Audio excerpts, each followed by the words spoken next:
చక్కని సీతకి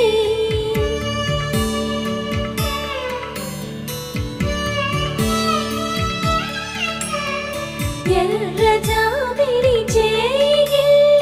రాముడేడని అడుగుతుంటే చూడలేదని పెదవి చెప్పే చెప్పలేమని కనులు చెప్పే నల్ల పూసై